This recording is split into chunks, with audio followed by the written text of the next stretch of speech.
Sciatic nerve pain is something that we see consistently in the clinic, and it's one of the easiest things that we fix. The first thing that we have to look at is the anatomy of the sciatic nerve, and we have to think about the muscles around it are kind of like our pants. Let me describe that to you. So just looking at the musculature in the spine right here. So we have all these nerves coming out to the side. They're coming down through the pelvis and coming out this sciatic notch right here. And this is a big flat nerve right here. It's coming down the leg and through your glute. So if all the way down our leg, and we'll get you a model showing you probably next week, showing you exactly where it goes through the leg. But right now, coming down my glute and then coming back through the back of my leg, and then it bifurcates and it splits off down into my ankle. And what I want to think about is that if I have misfiring, if I have compression on that nerve, then I'm going to end up having problems around where the nerve is getting compressed. So there's several different pinch points down my leg, and I want to address each one of them. So the first pinch point is right here in our lumbar spine. So in the lumbar spine, if we have a disc bulge right here, we're going to be pressing on the nerve. That's going to cause irritation, and then we're going to get misfiring in the muscles. The muscles are going to start to tighten up. And it's really the body trying to create some type of stability in that area. With this model, you can see that when I put pressure on my spine, I go into flexion, then it pushes out the side. So that disc bulge is pressing on the nerve right there, closing down the space. Now, if I don't have pressure in flexion going forward, and I have pressure going into extension, then it closes down the space right here for where that nerve comes out. So we don't want to be in extreme flexion or extreme extension. We actually want to train our body in neutral so we have as much space as possible for those nerves at the first pinch point, where the sciatic nerve comes out. So we talked about where it comes from the spine, but then we want to talk about it's coming through here, the psoas muscle, which we talked about on this model right here. The psoas, it gets tight, it pulls our back into extension, that closes down space. We want to loosen that muscle up, and we want to fire up our glutes and create some balance there in the back and in the hips. But then as it's coming down, it's actually coming through this sciatic notch right here in the pelvis, and it comes down the back of the leg right here, and we don't want to put pressure directly on the nerve. So all the things that we're going to be showing you in this video is going to be around the nerve. So if this is the nerve and these are the muscles around it, we're going to be digging into the muscles right here. We're going to be digging to the muscles on the other side so that that nerve can glide around. We don't want to be directly on the nerve. If we're directly on the nerve, it's going to be causing pain and sensation to go down the leg, and so you know you're on the wrong spot. Don't chase the area that's causing you pain. Chase the areas around it so that it can glide around. The biggest issue that we see is that we pair our back extensors with our hip flexors when we do movement. So if my back extensors are generating motion, so I'm coming up and I'm pulling through my back extensors over and over, I'm closing down those spaces for the joints and I'm causing irritation to the nerve. If my hip flexors are tight, it's pulling my back into extension. So I'm extending from the front and I'm extending from the back, and that's causing compression on my nerves, and that's going to cause irritation right at the top. So what we're going to talk about is how to train neutral, how to get strong through our hips. We want our Superman, Superwoman emblem. We want it to stay stacked over our belt buckle as much as possible. We want to drive through these areas where we're moving through our hips and our glutes and not putting as much stress on that sciatic nerve. Make sure you subscribe to this channel. We're going to be putting out content specifically focused on the things that we see in the clinic, and we're going to be putting it out consistently on Tuesdays and Thursdays so that you get real world solutions, things that you can do at home to make sure that you're feeling better and staying active. Now, a lot of times people are thinking about their sciatic nerve and they think that they have compression on it, that they have disc bulges, and that's the main problem. But what we see in the clinic is that most people have disc bulges and they don't always have pain. So a lot of times it's about the inflammation. Are we moving through that area of our back, and are we causing inflammation consistently over time? And if we're doing that, then that inflammation is what's causing the compression on the nerve. So if we redistribute stress and get glide in that nerve, then we're taking away some of that inflammation, and we're going to feel better, and it's going to happen consistently when we have to do it on a consistent basis. So these exercises are things that I want you to do consistently on a daily basis. Twice a day is best, and when you do that, you're going to be able to get out of pain and stay out of pain. The last thing that I want to cover is stretching. So a lot of people want to do stretching for sciatic nerve problems. They want to pull on the sciatic nerve, get it to glide around by stretching it. But if we're causing nerve irritation, if you feel that nerve when you're stretching, if you do a hamstring stretch and you're pulling down here and you feel that sciatic nerve more than you feel your hamstring, then that's going to cause you problems. We don't want to pull on an irritated nerve.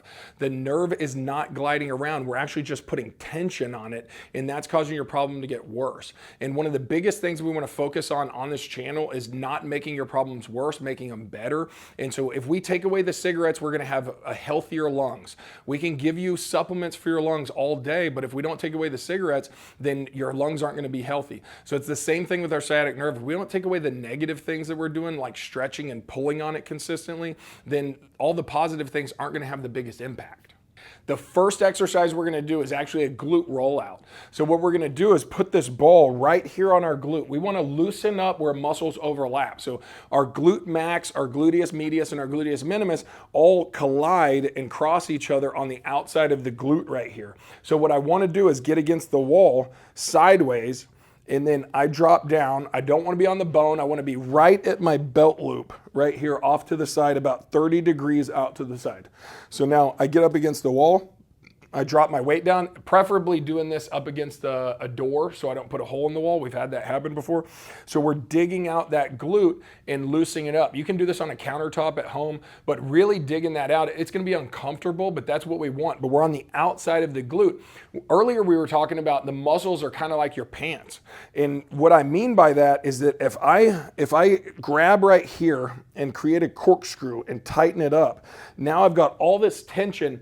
That's what's happening to my nerve. Those muscles are so tight that they're causing compression on that nerve because they're pulling around. So what we want to do is loosen up that compression on the glute so that it can start gliding around. We want that nerve to glide. So we do it right in this area. The sciatic nerve is actually running down right here in my glute. So I don't want to be on the nerve. I'm coming off to the side, loosening up those glutes so that that nerve can glide around. So the first exercise we're going to do is just loosening up that glute so that my nerve can glide around, and then I do exercises to reinforce that while I'm using my glutes. Number two, we want to actually roll out our hamstrings. So our hamstrings bifurcate. So we got a big mass of a hamstring right here. It's coming down and then it splits off to the sides right here. And our sciatic nerve is going right through the middle of it. What I want to do is take this ball. I typically get on a countertop at home. I take this ball and I put it right here in the hamstring, and I'm going to put pressure on it. So now I put it right in the middle. It's okay right there. As long as it doesn't zing pain down your leg, then we're totally fine. If it does, then we want to shift over to the side. Now I'm going to put pressure down through my leg, and then I'm just straightening my leg out up and down. I don't have to straighten it out all the way, but I'm getting that glide. So that nerve's gliding around, the muscles are getting extended and flexed. I'm using them, but I'm putting pressure on the muscles and breaking up that tissue. Now I'm going to go off to the inside and do the same thing, putting pressure down on it. And I'm not folded up in my back either. I'm keeping a neutral spine while I'm doing this, and I'm digging that muscle out. And then I'm going to go to the outside. So I want to do 10 swipes with all three positions. So I'm pushing on the outside 10 swipes, in the middle 10 swipes, and then on the inside for 10 swipes. And remember that the area that we're chasing is right here on the hamstring. That's with the medius part where the hamstring bifurcates, where it splits off. And so that's where we're going to get the most mobility, because where muscles cross each other, they have fascia. Fascia is like a sandwich bag. It's around the muscle, in between the muscle and the skin. And we want to loosen up that fascia and get those muscles gliding around each other and allow that nerve to glide around and take that pressure off of it. Exercise number 3 is going to be a hip hinge. So what I want to think about with a hip hinge, this is something that we have got to get down, because everything's going to build off of us hip hinging. We were talking about keeping our Superman, Superwoman emblem stacked over our belt buckle, and we're driving through the hips right here, and I'm moving through using my glutes. Now, to reinforce that, if I'm going to grab something off of a table, I'm going to reach back like this and come back up. That's movement through my hips. So this right here is a hip hinge, so I'm going backward and forward instead of thinking about going up and down, going down like this. This puts a lot of pressure on my knees, and then it also puts pressure on my back if I'm on my toes. So what I want to reinforce is putting my weight on my heels and shifting my hips back and allowing my chest to come down and keeping my face in line with my chest. And what I'll do is get up against a wall. When I get up against the wall, I'm gonna measure my foot length. So your foot length is what you wanna measure away from the wall. So I just touch the wall with the back of my heel, measure out to my toe, and then I come out to the side. Now I'm gonna allow my face to come down and I'm reaching back with my butt. It's like my lower legs are stakes that are driven into the ground. They're going totally vertical. And then I'm coming back up. So I'm pushing my butt back. You think about a little kid, if you got a kid or grandkid, you want to push them back. You're smashing their head with your butt. We're pushing them back, right? And then they muster up the strength and they're pushing your butt back up. That's what you want to think about, is that movement should come right here through the butt bones right here. So I'm reaching back, pushing with my hips, and then pushing forward with my hips. Back with my hips, forward with my hips, keeping my face in line with my chest.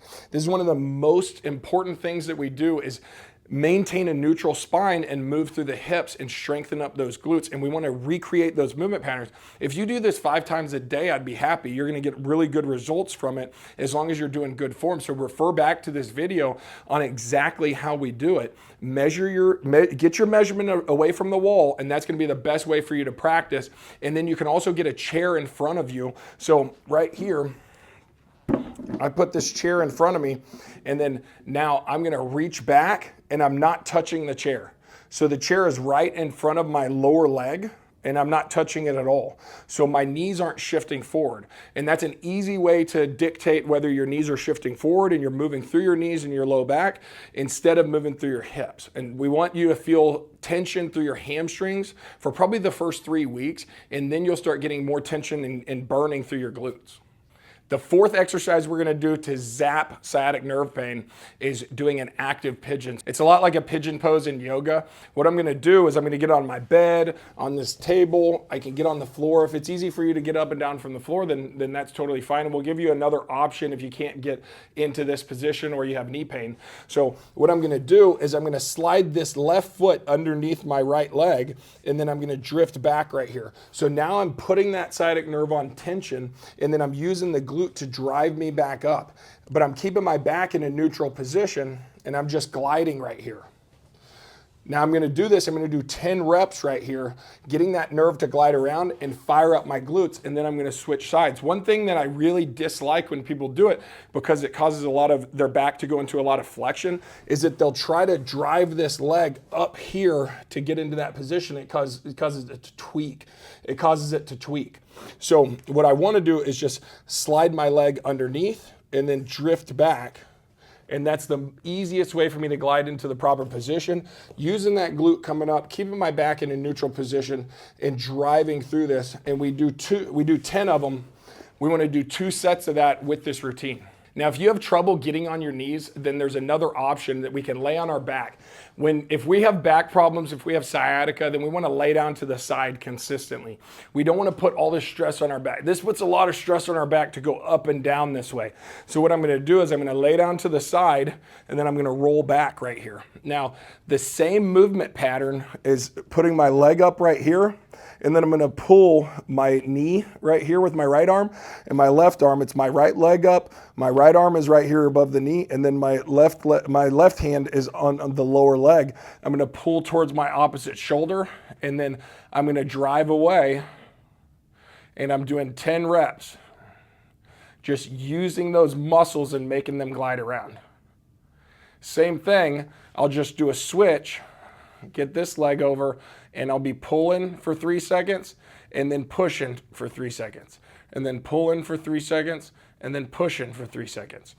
If you do that consistently, you're going to get a lot of glide in that nerve, and we're going to be using the correct muscles and reinforcing it. And then if you can progress to doing the active pigeon, you're going to get a lot out of that. And the objective is always to do the highest value activities. So we want to make these progressions, and follow us for videos on exactly what progressions you should be doing, because ultimately what we want to do is do the highest value activities. And when you do that, then you have to spend less time managing some of these symptoms. To summarize the video, we're working through our glutes, working through our hips, and getting that nerve to glide. We're avoiding extreme back flexion and extreme back extension. So even on that exercise where we're laying on our back and we're doing our hip stretch and we're pushing with it, that we don't want to pull in through our back. We don't need to go so excessively that we're pulling through the back. We're trying to disassociate our lumbar spine from our hips. And when we do that consistently, we take stress off that sciatic nerve because we attack that first pinch point. The rollouts on the glute, the rollout on the hamstring is attaching pinch points number 2 and 3. And then we get the glide with the hip hinge, and then we get an even better glide with our active pigeon and doing that stretch. So do these exercises consistently and let us know in the comments how they work. If your sciatic nerve pain is going all the way down to your foot, going down to the lower leg, then we have some extra stuff that you need to do. Just make a comment and let us know, and we'll put together a video for that. Make sure you hit the like button and subscribe, and hit that bell icon, because that's going to give you notifications when new videos come out. And since we're adding to this so that you can get a more comprehensive list of things to do to make yourself better, you want to get those notifications. You don't want to miss out on any videos.